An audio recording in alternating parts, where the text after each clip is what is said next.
Hello बच्चों, आप सभी बच्चों को हमारे YouTube चैनल ऑनलाइन स्कूल अड्डा पे वेलकम है, स्वागत है, अभिनंदन है।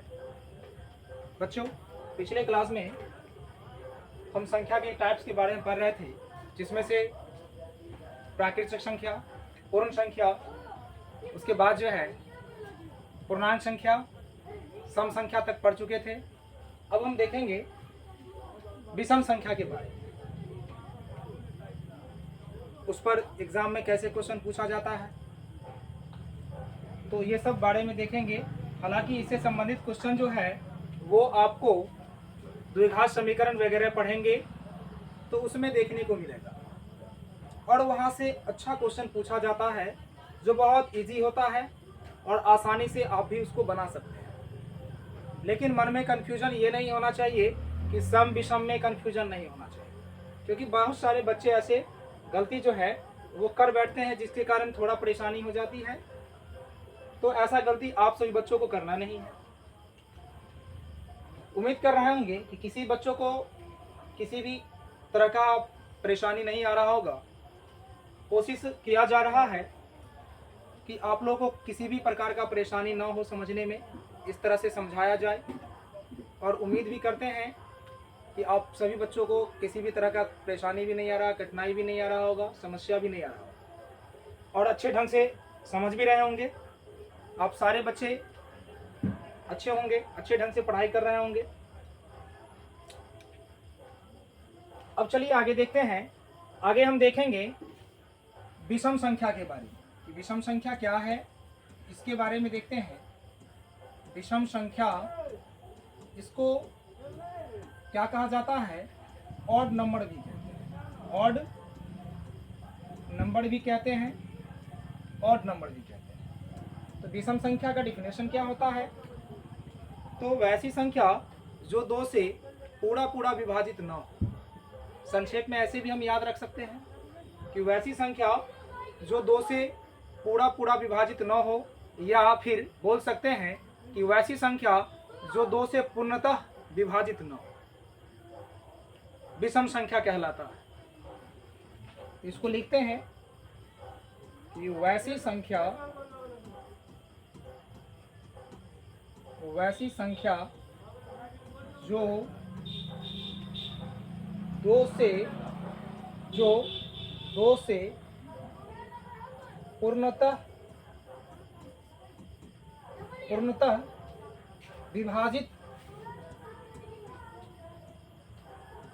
विभाजित न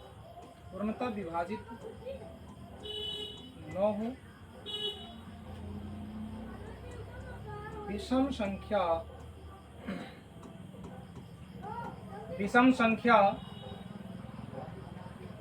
कहलाता है। विषम संख्या कहलाता है।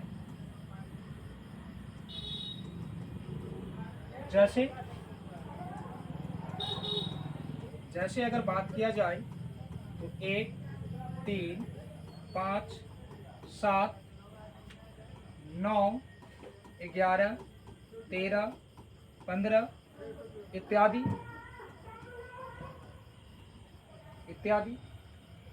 क्योंकि ये इसमें देख रहे हैं कि इसमें से ऐसी कोई भी संख्या नहीं है जो दो से पूर्णतः विभाजित हो, या जिसमें दो से हम भाग देते हैं तो पूरा पूरा कट जाए। जैसे कि एक है, एक में भी अगर भाग देते हैं तो यह पूरा पूरा नहीं कटेगा, दशमलव में आ जाएगा, तो यह क्या होगा? विषम संख्या नहीं होगा। सम संख्या, विषम संख्या ये होगा, सम संख्या नहीं होगा। अब इसमें क्या है, जैसे 3 हो गया, अब 3 में भाग देते हैं तो इसमें भी क्या होता है कि ये भी जो संख्या है ये भी दो से पूरा पूरा विभाजित नहीं होता है, अर्थात यह क्या कहलाएगा? विषम संख्या कहलाएगा। फिर 5 है, 5 में भी अगर 2 से हम भाग देते हैं तो इसमें भी कुछ शेष रह जाता है, पूरा पूरा विभाजित नहीं होता है। तो इस प्रकार के जो भी संख्या होंगे जिसे हम 2 से अगर विभाजित करें तो पूर्णतः विभाजित नहीं होता है, कुछ शेष रह जाता है, तो इस प्रकार की सभी संख्याएं विषम संख्या कहलाएगी। इस प्रकार की सभी संख्याएं क्या कहलाएगी? विषम संख्या कहलाएगी। जैसे अगर बात करें कि 19 को अगर लें तो 19 को 2 से अगर विभाजित करते हैं तो 2 9 18। ये देखिए यहाँ पर शेष क्या बच गया, 1 बच गया। तो ये क्या 2 से पूरा पूरा विभाजित हो रहा है? नहीं हो रहा है। अर्थात 19 जो होगा वो कैसी संख्या होगा? तो वो विषम संख्या होगा। कैसी संख्या होगी? विषम संख्या। अब देखिए, अब विषम संख्या से संबंधित भी कुछ क्वेश्चन एग्जाम में पूछे जाते हैं। अब जैसे पूछेगा कि निम्नलिखित में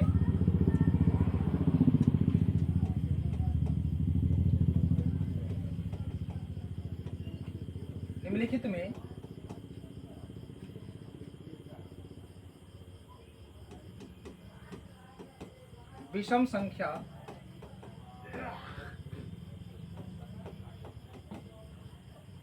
विषम संख्या है। निम्नलिखित में विषम संख्या है। आप ऑप्शन दे देगा। जैसे क्या हो गया, 2 दे दिया, बी दे दिया, 10 दे दिया। अब सी में दे देगा 14 दे देगा, और डी में क्या हो जाएगा? तो डी में यहाँ पर 3 दे देगा। तो इसका आंसर क्या हो जाएगा? इसका आंसर जो है वो 3 हो जाएगा, क्योंकि इसमें ऑप्शन ए में अगर देखा जाए तो ये 2 से पूरा पूरा विभाजित हो रहा है, शेष पर कुछ नहीं बच रहा है, तो अर्थात ये सम संख्या हो जाता है। अब ये देखिए कि ये जो है 10 जो है ऑप्शन बी में जो दिया हुआ है 10, ये भी 2 से क्या हो रहा है? पूरा पूरा विभाजित हो रहा है। तो इस कंडीशन में भी यह क्या हो जाता है? सम संख्या हो जाता है। क्या हो जाता है? ये सम संख्या हो जाता है। तो ये सम संख्या हो जाएगा। उसी प्रकार 10 भी क्या होगा? सम संख्या होगा, और 14 भी क्या होगा? सम संख्या ही होगा। तो ये तीनों के तीनों ऑप्शन क्या है? सम संख्या के हैं। और ये जो हमारा हो जाता है, ये क्या हो जाता है? ये विषम संख्या का है ना उदाहरण हो जाता है, अर्थात यह विषम संख्या ही होता है। क्या होता है? ये विषम संख्या। तो इस प्रकार हमारा आंसर क्या हो जाएगा? ऑप्शन डी हो जाएगा। अब देखिए, ये तो एकदम निम्न लेवल का हो गया। अब इससे जो क्वेश्चन आपके मैट्रिकुलेशन एग्जाम में पूछे जाते हैं, आपके मैट्रिकुलेशन एग्जाम में जो क्वेश्चन पूछे जाते हैं उसको हम देखेंगे, उसको समझने का प्रयास करेंगे। क्वेश्चन में क्या रहता है, उससे पहले एक फार्मूला भी होता है। फार्मूला में क्या पूछेगा कि प्रथम या पहला कि प्रथम n विषम संख्या का या प्रथम विषम संख्या का योग, प्रथम n विषम संख्या का योग। तो फार्मूला होता है, क्या होता है? तो n स्क्वायर। क्या हो जाता है? n स्क्वायर हो जाता है। n स्क्वायर हो जाता है। अब इस पर क्वेश्चन कैसे पूछा जाएगा? तो क्वेश्चन रहेगा वो इस तरह से पूछा जाएगा। क्वेश्चन जो रहेगा वो आपको इस तरह से क्वेश्चन पूछा जाएगा कि प्रथम 50 विषम संख्या का योग क्या होगा? इस तरह का क्वेश्चन रहेगा कि प्रथम 50 विषम संख्या का योग क्या होगा। तो मैंने यहाँ पर बताया है कि प्रथम n विषम संख्या का योग के लिए फार्मूला होता है, सूत्र होता है, n स्क्वायर होता है। तो अब देख लेंगे कि इसमें अगर पूछता है तो जितने के बारे में कह रहा है उसको हम क्या करेंगे? यहाँ पे फार्मूला पहले लाएंगे। तो है ना, फार्मूला हमारा क्या होता है कि n स्क्वायर होता है। क्या हो जाता है? n स्क्वायर हो जाता है। अब यहाँ पर जो 50 दिया हुआ है, 50 का क्या कर लेते हैं? होल स्क्वायर कर लेंगे। तो कुल मिला के अगर बात किया जाए तो क्या हो जाएगा? 2500 हो जाएगा। अर्थात 1 से लेकर के 50 तक के विषम संख्याओं का योग जो होगा वो क्या हो जाएगा? 2500 हो जाएगा। क्या हो जाएगा? 2500 हो जाएगा। जैसे अगर आप लिखते हैं तो 1 3 5 7 9 11 15 13 15 इस तरह से 17 19 21 फिर 23 इस तरह से आपको टोटल 50 संख्या तक जाना है। और उस 50 संख्या का जो योग होगा वो आपका क्या हो जाएगा? तो वो जो योग होगा वो कुल मिलाकर के 2500 हो जाएगा। इस तरह से समझ में आ रहा होगा सभी बच्चों को। मजे ढंग से गणित को एकदम बिल्कुल मजे में पढ़िए, प्रसन्नता के साथ पढ़िए, कहीं से कोई तरह का परेशानी नहीं आना चाहिए। अगर परेशानी आता है तो आप सारे बच्चे कमेंट कीजिए, कमेंट के माध्यम से अगले दिन जो भी क्लास आपका होगा उसमें पूर्ण ढंग से बता दिया जाएगा, कहीं से कोई परेशानी नहीं होगी। बिल्कुल जहाँ भी अगर आपको परेशानी होती है किसी भी टॉपिक पर जो अभी हम पढ़ा रहे हैं उसमें, तो खास तौर पे आप सारे बच्चे कमेंट के माध्यम से इस समस्याओं का निदान आपको मिल जाएगा, कहीं से कोई दिक्कत नहीं। क्योंकि अगर आप अच्छे ढंग से पढ़ते हैं तभी आपका मार्क्स अच्छा आता है, अगर नहीं पढ़ते हैं तो अच्छा मार्क्स नहीं आता। चलिए आगे देखें, आगे देखते हैं। अगला क्वेश्चन एक देख लेते हैं। अगला क्वेश्चन में क्या होगा तो इसको देखते हैं। अगला क्वेश्चन आपसे पूछा क्या जाएगा, तो अगला क्वेश्चन पूछा जाएगा, देख लीजिए क्या पूछा जाएगा। अगला क्वेश्चन जो होगा, एक और क्वेश्चन इस पर आधारित पूछ लेते हैं। ये क्वेश्चन नंबर 2 जो हो जाएगा इसको देख लेते हैं। क्वेश्चन नंबर 2 को देख लेते हैं भाई, क्वेश्चन नंबर 2 देख लेते हैं। अब इसमें होगा कि प्रथम या पहली, प्रथम या पहली, पहली 55 विषम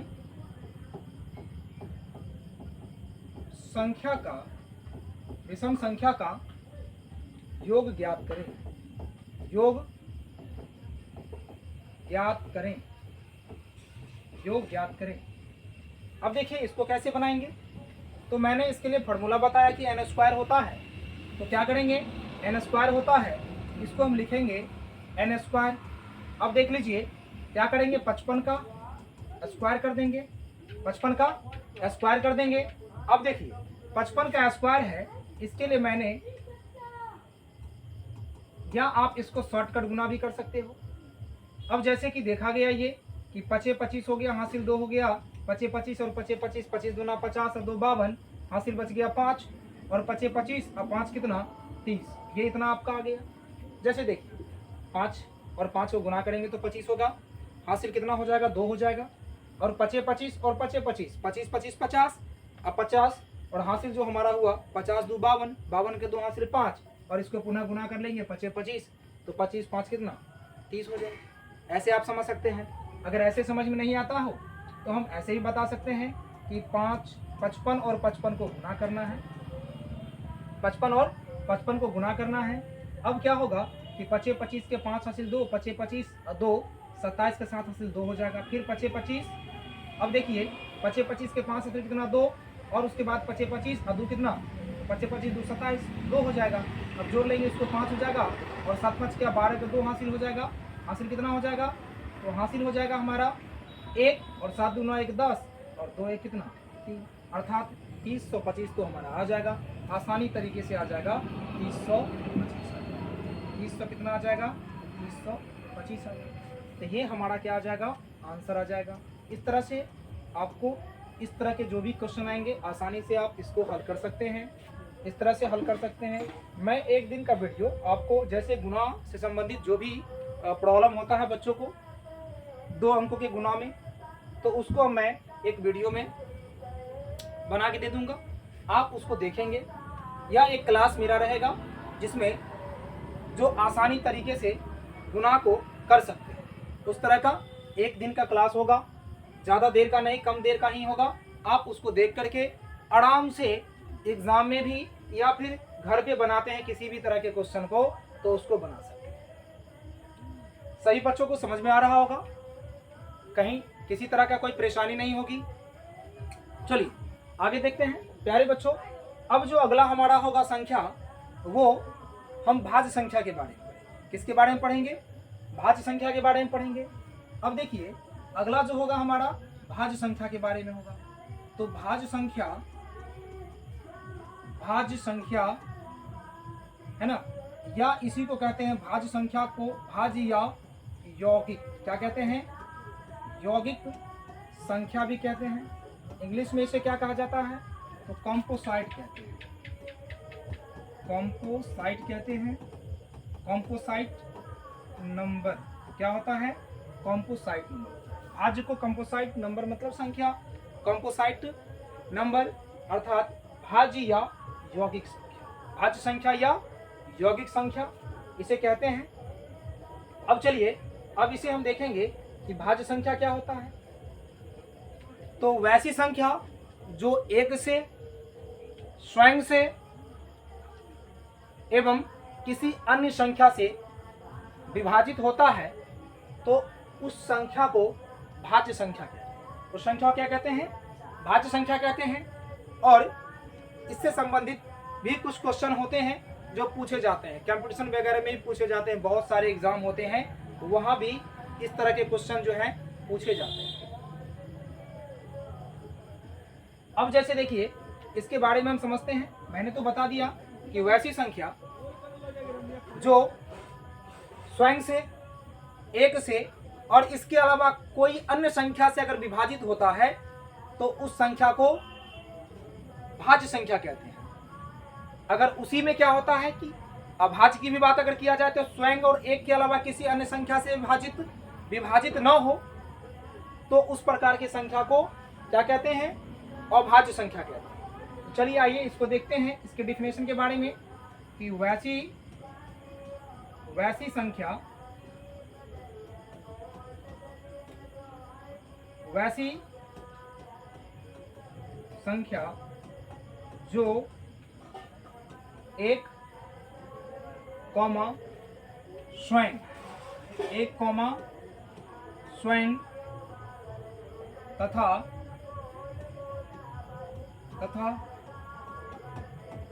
किसी अन्य संख्या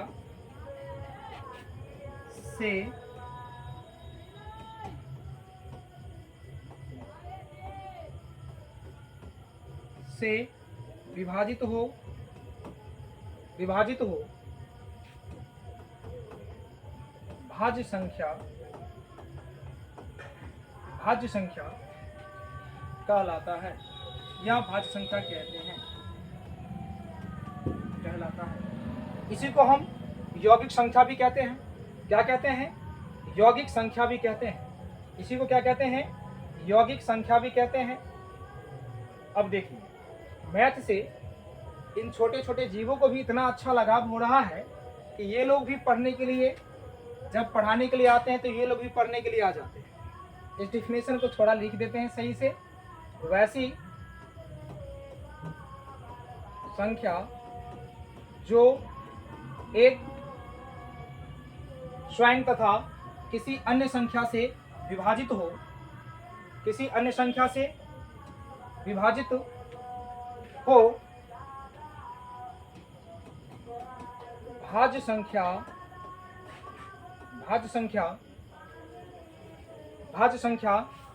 कहलाता है। क्या लिखेंगे? भाज्य संख्या कहलाता है। भाज्य संख्या कहलाता है। भाज्य संख्या कहलाता है। अब छोटे छोटे कीड़ों को भी इतना लगाव होते जा रहा है कि ये लोग भी पढ़ने के लिए आ जाते हैं तो थोड़ा थोड़ा डिस्टर्ब हो जाती है, तो बोर्ड पे आके बैठ जाते हैं। थोड़ा भी आगे बढ़ते हैं कि पूरा का पूरा क्या होता है, नहीं, इस पे चिन्ह उगाता है। चलिए कोई बात नहीं है, देखते हैं कि भाज्य या यौगिक संख्या, भाज्य संख्या या फिर क्या कहेंगे? यौगिक संख्या कहेंगे। इसी को कहा जाता है कंपोजाइट नंबर कहते हैं। वैसी संख्या जो एक स्वयं तथा किसी अन्य संख्या से विभाजित हो, भाज्य संख्या कहलाता है। क्या कहलाता है? भाज्य संख्या कहलाता है। जैसे अगर बात किया जाए तो जैसे क्या होगा? 4, 6, उसके बाद क्या होगा? 8, 9, 10 हो जाएगा, फिर 12 हो जाएगा। 12 के बाद 13 भी हो सकता है। क्या 13 हो सकता है? 13 नहीं होगा, क्योंकि 13 तो विषम संख्या है। 13 से क्या हो सकता है? नहीं हो सकता है। अब इसमें देखो ये 14, उसके बाद देखिए 15 है, ठीक है, 15 है। दूसरी बात है 13 जो है सो विषम संख्या के साथ साथ अभाज्य संख्या भी है, क्योंकि एक और स्वयं के अलावा किसी अन्य संख्या से विभाजित नहीं होता। ठीक है, चलो इत्यादि ये सब क्या हो गए? इत्यादि जो हो गए वो क्या इत्यादि। ये जितने भी यहाँ पर एग्जाम्पल देख रहे हैं सारे के सारे एग्जाम्पल जो हैं वो भाज्य संख्या के हैं। भाज्य संख्या विषम संख्या भी हो सकता है और सम संख्या भी हो सकता है, दोनों में से कोई भी हो सकता है, लेकिन वह भाज्य संख्या होना चाहिए। जैसे कि आप देख रहे हैं कि यह 4 के बारे में अगर बात किया जाए तो 4 1 से विभाजित होता है। स्वयं से कहिएगा तो 4 स्वयं से भी हो रहा है, स्वयं मतलब जो संख्या वो, और यहाँ पर 2 से विभाजित हो रहा है। तो मैंने जो डिफिनेशन लिखा है कि वैसी संख्या जो एक स्वयं तथा किसी अन्य संख्या से विभाजित हो, तो एक स्वयं और किसी अन्य, तो देखिए तो अन्य में 1 और 4 के अलावा अन्य है, अर्थात 2 है ना, तो 2 है तो इससे विभाजित हो रहा है कौन, तो 4 विभाजित हो रहा है। इसका मतलब है कि 4 कैसी संख्या, तो 4 जो होगी वो भाज्य संख्या। किस प्रकार की संख्या होगी, भाज्य संख्या होगी। अब अगला देखिए 6 के बारे में कहा जाए तो 6 के बारे में कहा जाए तो 6 भी क्या होता है, 1 से विभाजित होता है। इसके साथ साथ क्या हो रहा है, 2 से विभाजित हो रहा है और स्वयं से भी हो रहा है। किससे हो रहा है, स्वयं से भी हो रहा है और साथ साथ में किससे, 3 से भी हो रहा है। और डिफिनेशन के अनुसार कहा जाए तो एक स्वयं और किसी अन्य, तो यहाँ पर तो 2 संख्या अन्य आ रहे हैं। इसका मतलब क्या है कि 6 भी हमारा क्या है, भाज्य संख्या है। उसी प्रकार 8 हो गया, 9 हो गया, 10 हो गया, 12 हो गया। सब में क्या है कि स्वयं से भी और 1 से भी और अन्य संख्या से भी ये सब क्या हो रहे हैं, विभाजित हो रहे हैं। तो इस प्रकार के जितने भी संख्या होंगे सारे के सारे संख्या क्या कहलाएंगे, भाज्य संख्या कहलाएंगे। क्या कहलाएंगे, भाज्य संख्या कहलाएंगे। अब देखिए, अब इस पर आधारित क्वेश्चन क्या पूछता है, उसमें देखिए तो कहेगा निम्नलिखित में, ठीक है, निम्नलिखित में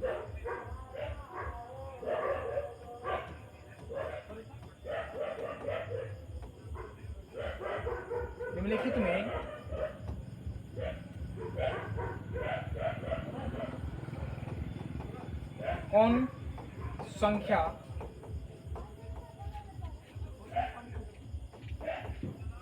भाज्य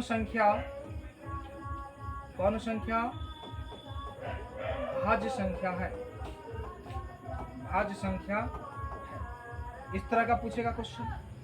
तो क्या बताना है यहाँ पे, जैसे ऑप्शन दिया हुआ रहेगा तो ऑप्शन देगा, पहला ऑप्शन तो आपको दे देगा 2, दूसरा क्या होगा, अब यहाँ पर क्या कर देगा, 4 कर देगा, फिर सी में क्या करेगा, रूट अंडर 3 कर देगा, उसके बाद डी में क्या कर देगा, तो 13 कर देगा। ठीक है, तो अब हम ऑप्शन की अगर बात किया जाए, बहुत सारे बच्चे क्या करते हैं, जल्दीबाजी में 2 देखते हैं और तुरंत आंसर टिक कर देते हैं, या तुरंत क्या करते हैं, मार्कशीट में आंसर को घस देते हैं, जो भी ऑप्शन होता है उसके अनुकूल। नहीं, ऐसा गलती करना नहीं। देख करके बारीकी तरीके से हम देखेंगे कि कौन कौन से संख्या यहाँ पर मौजूद है और कौन संख्या हमारे क्वेश्चन को फिल कर रहा है। तो यहाँ पर 2 देखें तो 2 क्या हो जाएगा, ये भाज्य संख्या तो होगा नहीं, क्योंकि क्या हो रहा है, 1 से और स्वयं से ही विभाजित हो रहा है, अन्य संख्या से विभाजित नहीं हो रहा है। अब बात किया जाए 4 की, तो 4 क्या हो रहा है, अभी जस्ट मैंने बताया कि 1 से भी, स्वयं से भी और इसके अलावे 2 से विभाजित होता है। तो ये हमारा आंसर क्या हो जाएगा, 4 हो जाएगा। अब रूट 3 के बारे में कहा जाए तो रूट 3 आगे हम जब पढ़ाएंगे तब उसमें है ना बात किया जाएगा। ऐसे यह अपरमेय संख्या होता है और 13 विषम है, लेकिन यह भाज्य संख्या नहीं है। अभी हम जस्ट इसके बाद चर्चा करेंगे अभाज्य में, तो यह क्या हो जाएगा, अभाज्य संख्या का उदाहरण हो जाएगा। ठीक है, चलिए, तो इस पर आधारित ये सब क्वेश्चन आते हैं, इस तरह के ही क्वेश्चन पूछे जाते हैं और विशेष कुछ नहीं है।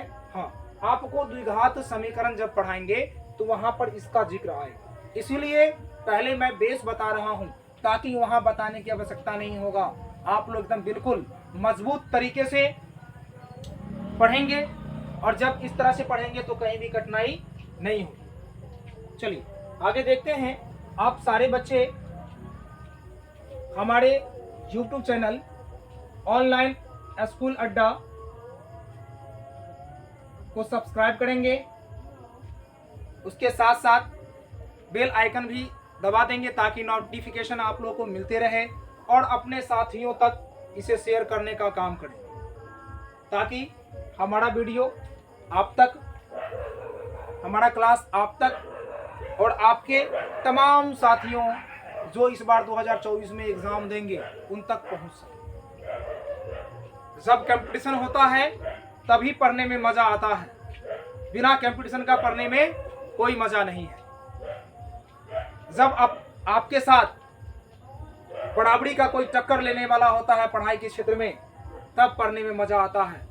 इसीलिए अपने सभी साथियों के पास इस वीडियो को शेयर करें। दूर दूर तक जहां तक आपका लिंक जाता है, जहां तक आपका पहुंच होता है, आपके दोस्त से बात होती है, सभी दोस्तों तक इस वीडियो को शेयर करें, सब्सक्राइब करवाएं, ताकि आप सभी बच्चों तक ये सब चीज पहुंच सके। अब चलिए आगे हम देख लेते हैं किसके बारे में, तो अभाज्य संख्या के बारे में। किसके बारे में, तो अभाज्य संख्या के बारे में देख लेते हैं। अब होता क्या है अभाज्य संख्या, तो ये देखिए अभाज्य संख्या जो होता है, लिखते हैं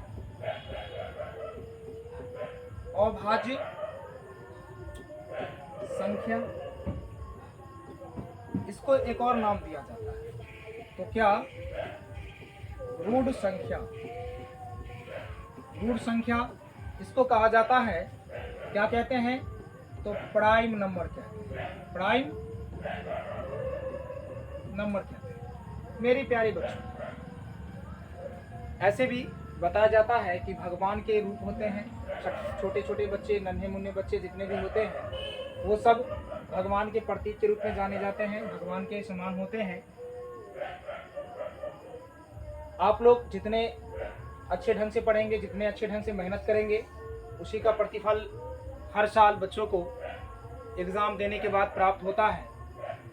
इसीलिए मेहनत में लगे रहिए, मेहनत को छोड़िए मत।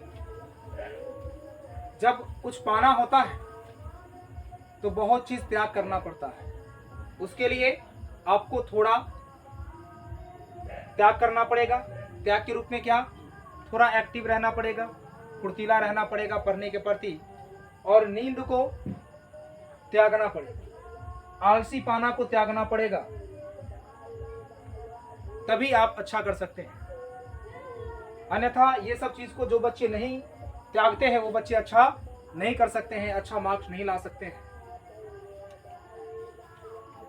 अब देखिए, अब ये क्या होता है, इसके बारे में अगर बताएं तो ये जो होता है अभाज्य संख्या या रूढ़ संख्या, जिसे हम क्या कहते हैं, प्राइम नंबर कहते हैं। तो ये जो होता है वैसी संख्या, वैसी संख्या जो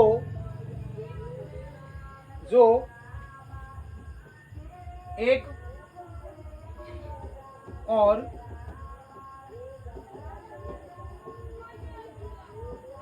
स्वयं के अलावे किसी संख्या से, किसी अलावे किसी अन्य,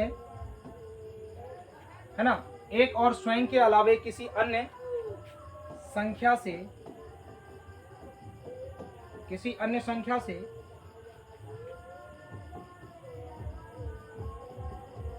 विभाजित,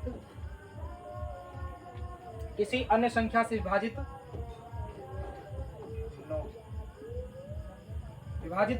न हो,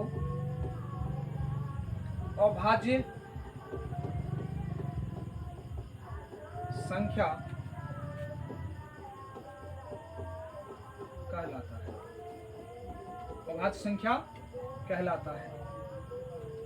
या इसको हम ऐसे ही बोल सकते हैं कि जो संख्या एक से और स्वयं के अलावे किसी अन्य से विभाजित न हो, या ऐसे भी इसको हम बोल सकते हैं क्या, या जो संख्या एक और स्वयं के अलावे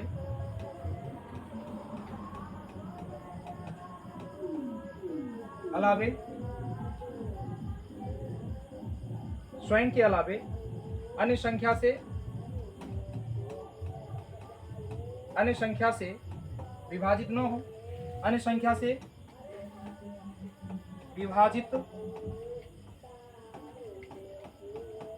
न हो,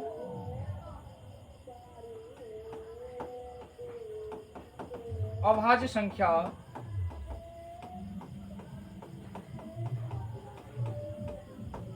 अभाज्य संख्या कहलाता है, अभाज्य संख्या कहलाता है। इस तरह से भी लिख सकते हैं, जरूरी नहीं है कि इसी प्रकार लिखना होता है।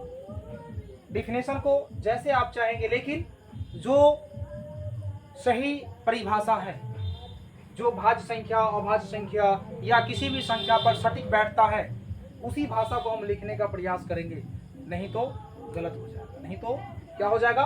गलत हो जाएगा। अब देखिए, जैसे कि अगर बात किया जाए, तो जैसे में क्या होगा? तो जैसे में 2 हो जाएगा। उसके बाद अभाज्य संख्या के रूप में 3 भी हो जाएगा। 3 विषम संख्या भी है लेकिन अभाज्य संख्या भी है। उसके बाद क्या हो जाएगा? 5 भी हो जाएगा। 5 के बाद 7 भी हो जाएगा। उसके बाद क्या? 11 हो जाएगा। फिर 13 हो जाएगा। 13 के बाद कितना? 17 भी हो जाएगा। ये सारे के सारे संख्या जो हैं वो किस प्रकार की संख्या हैं? तो सारे के सारे संख्या जो हैं ये अभाज्य संख्या के उदाहरण हैं। किसके उदाहरण है? अभाज्य संख्या के उदाहरण है इत्यादि, ये हो जाएंगे। अब कहिएगा सर ये कैसे अभाज्य संख्या के उदाहरण हैं, हमें थोड़ा बताइए। तो इसको आप आसानी से देख सकते हैं, समझ सकते हैं। जैसे देखिए, जैसे देखेंगे, अब देखिए, जैसा कि मेरा डिफिनेशन बता रहा है कि जो संख्या एक से और स्वयं के अलावे किसी अन्य संख्या से विभाजित नहीं हो, उस संख्या को क्या कहते हैं? उस संख्या को अभाज्य संख्या कहते हैं। तो आप यहाँ पर देखिए मेरे भाई कि ये जो हमारा दिया हुआ है, ये 2 जो दिया हुआ है, तो देख रहे हैं कि 2 जो है वो सिर्फ और सिर्फ किससे? 1 से और स्वयं से अर्थात 2 से। इसके अलावा किसी अन्य संख्या से क्या विभाजित हो रहा है? नहीं हो रहा है। तो इसे हम क्या कहेंगे? अभाज्य संख्या कहेंगे। अगर यह विभाजित होता तो भाज्य संख्या कहलाता। अब जैसा कि देखिए यहाँ पे 3 के बारे में दिया हुआ है। अब देखिए 3 में क्या है? 1 से विभाजित है और स्वयं से विभाजित है। इसके अलावा क्या किसी संख्या से विभाजित हो रहा है? नहीं हो रहा है। फिर अगर बात किया जाए 11 का, फिर 11 का भी, तो उसमें भी वही बातें हैं। 7 में भी वही बात है कि 7 से और 1 से हो रहा है।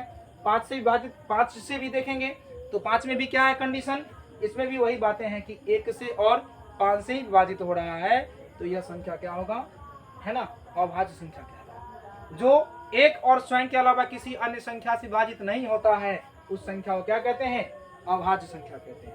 अब जैसे देखिए, अब इस पे जो है कुछ क्वेश्चन आ जाते हैं। क्या आते हैं?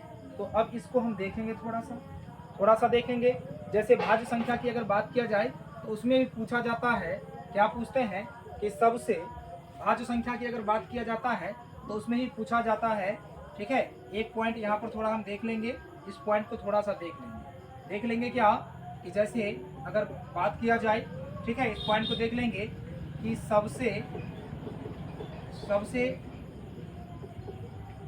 छोटी भाज्य संख्या या सबसे छोटा भाज्य संख्या, सबसे छोटी भाज्य संख्या,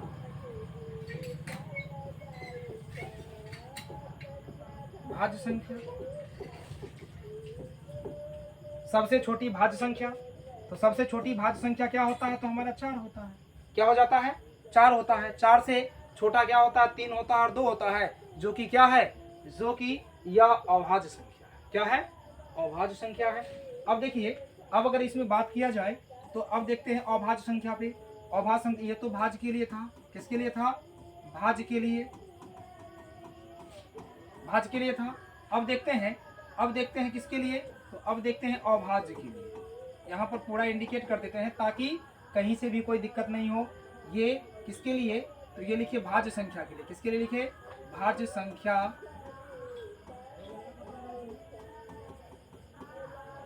के लिए। ठीक है, अब ये क्या लिखे हैं? अभाज्य संख्या के लिए, अभाज्य संख्या, अभाज्य संख्या के लिए। अब इसमें देखिए, अब इसमें क्या है कि इसमें अगर बात किया जाए तो कुछ बिंदु बन जाते हैं, जिसमें देखते हैं कि लिखा जाता है कि सबसे, ठीक है, इसमें कि सबसे छोटी अभाज्य संख्या, छोटी अभाज्य संख्या, सबसे छोटी अभाज्य संख्या तो क्या होगा, 2 हो जाएगा। सबसे छोटी अभाज्य संख्या क्या हो जाएगा, तो 2 हो जाएगा। इसी में अगर पूछा जाता है एक और क्या, कि सबसे छोटी सम अभाज्य संख्या, अभाज्य संख्या, तो ये क्या होगा, ये भी 2 होगा। क्योंकि 2 सम संख्या है, इसीलिए सबसे छोटी सम अभाज्य संख्या क्या होगा, 2 होगा। इसमें एक और क्वेश्चन बन सकता है भाज्य संख्या के लिए। एक और क्वेश्चन की अगर बात किया जाए तो क्या बनेगा, तो ये यहाँ पर देखिए एक बिंदु पर ध्यान देते हैं कि बनता है कि सबसे बड़ी भाज्य संख्या, सबसे बड़ी भाज्य संख्या क्या, इसके बारे में निर्णय करना तो संभव नहीं है। तो ये क्या हो जाएगा, है ना, ये हो जाएगा इनडिफिनिट, अनंत हो जाएगा। क्या हो जाएगा, अनंत हो जाएगा, अनंत हो जाएगा। क्या हो जाएगा, अनंत हो जाएगा। क्या कोई दिक्कत है, नहीं। इसमें भी अगर बनेगा, इसको भी देख लेते हैं। यहाँ तक में किसी बच्चों को दिक्कत नहीं हो रही होगी, बहुत मजा आ रहा होगा, कहीं से भी कोई परेशानी नहीं आ रही होगी। देखिए, पढ़िए किसी भी चीज को मगर प्यार से। अगर आप इस तरह से पढ़ते हैं तो हर एक चीज आपको बिल्कुल समझ में आएगा, कहीं से भी कोई दिक्कतें नहीं होगी। अब इसमें एक क्या बनता है क्वेश्चन, इसको देख लेते हैं। इसमें भी तो वही बात आ जाएगी कि सबसे ठीक है बड़ी अभाज्य सबसे बड़ी अभाज्य संख्या, तो ये क्या बनेगा, तो इसमें भी तो वही बात हो जाएगा, अनंत हो जाएगा। क्योंकि इसके बारे में कहना संभव नहीं है कि लास्ट कितना तक होगा। क्या बता सकते हैं, नहीं बता सकते हैं, जो कि संख्या का कोई अंत नहीं है, संख्या का कोई अंत नहीं है, वह अनंत है। वह क्या है, अनंत है। चलिए आगे हम देखते हैं, आगे देखेंगे परमेय संख्या के बारे में। किसके बारे में, तो परमेय संख्या के बारे में देखेंगे। तो परमेय संख्या होता क्या है, ठीक है, परमेय संख्या होता क्या है उसके बारे में देखने का प्रयास करेंगे। अब चलो अगला देखते हैं, परिमेय संख्या।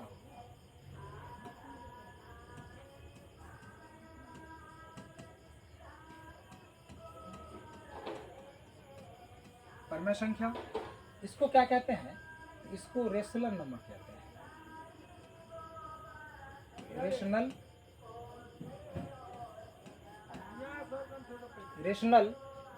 नंबर कहते हैं, रेशनल नंबर कहते हैं परमेय संख्या। इसका डिफिनेशन क्या हो जाएगा, इसका डिफिनेशन होगा कि वैसी संख्या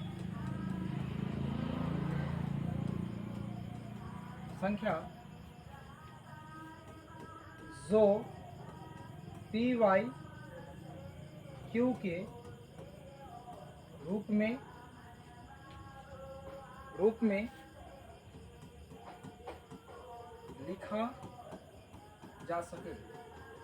लिखा जा सके,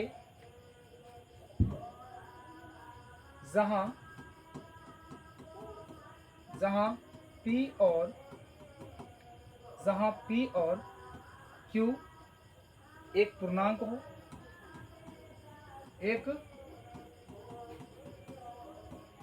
हो, या बता सकते हैं कि P और Q में एक के अतिरिक्त कोई उभयनिष्ठ संख्या न हो। ऐसे ही बोल सकते हैं कि P और Q में या P और Q का मौसा 1 हो, ऐसे ही बोल सकते हैं हम, लेकिन लिखने के दरम्यान उतना लंबा चौड़ा नहीं करें।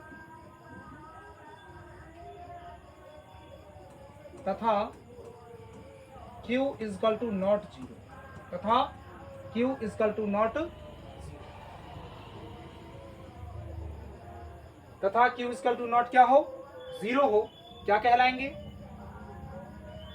परमेय संख्या का ये डिफिनेशन हो जाता है कि वैसी संख्या जो P बाई Q के रूप में लिखा जा सके, जहां P और Q एक पूर्णांक हो, तथा Q इजकल टू नॉट क्या हो, 0। जैसे कि अगर बात किया जाए, तो जैसे कि बात अगर किया जाता है, तो जैसे देखिए, जैसे में क्या, तो जैसे में 2/5, 1/5 3, 1/2, 5/7। उसके बाद अगर बात किया जाए तो 16 बट्टे क्या होगा 25, या वैसे बात किया जाए तो 9 बट्टे क्या होगा 16, या फिर अगर बात किया जाए तो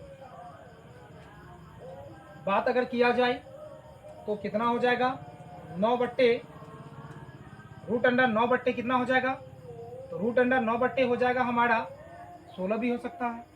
तो इस तरह के संख्या भी p/q के रूप में लिखे जा चुके हैं, और ये सारे के सारे क्या कहलाते हैं, ये सारे के सारे परमेय संख्या कहलाते हैं। इसलिए कहलाते हैं कि यहाँ किसी भी संख्या का q का मान जो है अर्थात नीचे वाले का नॉमिनेटर डिनोमिनेटर किसी का भी हर का मान जो है वो q नहीं है। यहाँ जो दर्शा रहा है q = ≠0 अर्थात q 0 के बराबर नहीं हो, इसका मतलब ये होता है कि ये q जो है वो हर में है, और हर का संख्या कोई भी 0 के बराबर नहीं होना चाहिए, 0 के बराबर नहीं होना चाहिए। तो यहाँ पर दिया है कि 2/5, 1/3, 1/2, 5/7, √16/25, √9/16 और √9 बट्टे कितना √9 बट्टे कितना हो जाएगा √16 हो जाएगा। कहिएगा सर कि ये तो परमेय संख्या नहीं लग रहा है, ये तो रूट के अंदर है। नहीं भाई, ये भी क्या होगा, ये भी परमेय संख्या होगा। क्यों?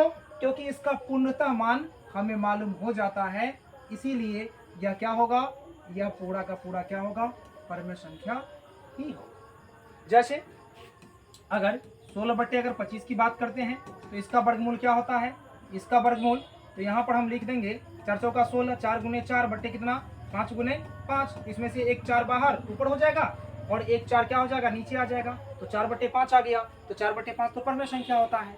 उसके बाद कहता है जहाँ p और q क्या हो, एक पूर्णांक हो, क्या हो, पूर्णांक हो, तो p और q अर्थात 4 और 5 क्या है, एक पूर्णांक है। और दोनों में देखिए ना, एक के अतिरिक्त क्या कोई घनिष्ठ गुणनखंड आ रहा है, इसका नहीं आ रहा है, तो एक के अतिरिक्त तो कोई नहीं आ रहा है। अर्थात कहने का तात्पर्य यह हो गया कि इस दोनों में उभयनिष्ठ संख्या क्या है, एक के अतिरिक्त कोई अन्य संख्या नहीं है। उभयनिष्ठ की अगर बात किया जाए अर्थात इस दोनों का मौसम जो आता है वो एक आता है, तो इसको भी यह क्या कर रहा है, फिल कर रहा है, इसको भी भर रहा है, अर्थात यह क्या हो जाएगा, इस प्रकार का जो संख्या होगा वो हमारा परमेय संख्या होगा। फिर आगे नीचे अगर बात किया जाए किसका, तो 9/16 का, तो इसका ही वर्गमूल करते हैं, 3 × 9, 3 बाहर हो जाएगा, 4 चौका 16, तो 4 बाहर हो जाएगा, अर्थात क्या 3/4 हो जाएगा। इस प्रकार इसका भी हो जाएगा। इस तरह के सारे जो संख्या होते हैं वो क्या होते हैं, तो वो भी क्या होते हैं, परमेय संख्या ही कहलाते हैं। क्या कहलाते हैं, परमेय संख्या ही कहलाते हैं। अब देखिए, अब आपको यहाँ से कुछ क्वेश्चन पूछता है। कुछ क्वेश्चन में अगर बात किया जाए तो क्या पूछता है, तो इसको क्वेश्चन नंबर 1 लेंगे, लिखेंगे निम्नलिखित में कौन, निम्नलिखित में ठीक है परमेय संख्या है, निम्नलिखित में परमेय संख्या है। अब देखिए, निम्नलिखित में परमेय संख्या है। अब एग्जाम में जो क्वेश्चन पूछा जाता है बहुत इंपॉर्टेंट क्वेश्चन रहता है। हर हाल में एक क्वेश्चन आपको बिहार बोर्ड के एग्जाम में हर साल रहता है, हर साल रहता है। अब इसको हम देख लेंगे कैसे रहता है। अब देखिए, यहाँ से क्या करेगा, दे देगा √3/5। उसके बाद दूसरा ऑप्शन क्या करेगा, दूसरा ऑप्शन दे देगा √2 बट्टे में दे देगा 5। तीसरा ऑप्शन क्या दे देगा, तो तीसरा ऑप्शन जो देगा वो यहाँ देख लीजिए, यहाँ देखेंगे कि रहेगा जैसे 4 बट्टे कितना, तो √25 रहेगा। और डी ऑप्शन क्या कर देगा, नन कर देगा, नन, ठीक है, क्या कर देगा, नन कर देगा, अर्थात या नन ऑफ दीज कर देगा, नन ऑफ दीज कर देगा, नन ऑफ दीज कर देगा, क्या कर देगा, दीज कर देगा, नन ऑफ दीज कर देगा, इस तरह का रहेगा। अब देख लीजिए, यहाँ से जैसे नन ऑफ दीज करता है तो अर्थात इसका तात्पर्य है कि इनमें से कोई नहीं। लेकिन यहाँ हम देखेंगे कि देखते हैं सब ऑप्शन को हम देख रहे हैं, तो 3/5 इसका ही वर्गमूल संभव नहीं है। क्या संभव है, √2/5, 5 तो इसमें है लेकिन ऊपर में संख्या है, तो भाग रहे चाहे मल्टीप्लाई रहे तो वह संख्या परमेय संख्या तो नहीं कहलाएगा। ये क्या आ जाएगा, अपरमेय संख्या, जो आगे हम आपको बताएंगे। क्या बताएंगे आगे अपरमेय संख्या के बारे में। तो यहाँ देख रहे हैं 4 है और रूट अंडर 25 है, इसका वर्गमूल क्या होता है, तो ऊपर में 4 और 25 का वर्गमूल क्या 5 होता है, अर्थात यह हमारा क्या हो जाएगा, यह हमारा परमेय संख्या क्या हो जाएगा, परमेय संख्या हो जाएगा। इसी प्रकार और भी क्वेश्चन पूछे जाते हैं। जैसे क्वेश्चन नंबर अगर 2 की बात किया जाए तो पूछेगा निम्न में कौन या निम्न में से कौन परमेय संख्या है, परमेय संख्या है, निम्न में कौन क्या है परमेय संख्या है। इस तरह का रहेगा क्वेश्चन पूछा जाएगा।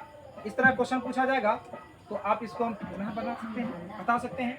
तो ये क्या हो जाएगा ऑप्शन, तो ये ऑप्शन हमारा आ जाएगा, ये हमारा ऑप्शन आ जाता है। तो क्या आता है, तो जैसे देख लीजिए 4/5 हो गया।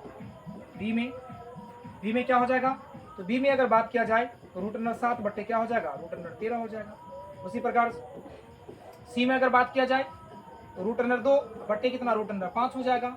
अगर डी में बात किया जाए तो डी में कितना हो जाएगा, तो 2 रूट अंडर कितना 2 और बट्टे हो जाएगा 2। इस तरह से हो सकता है।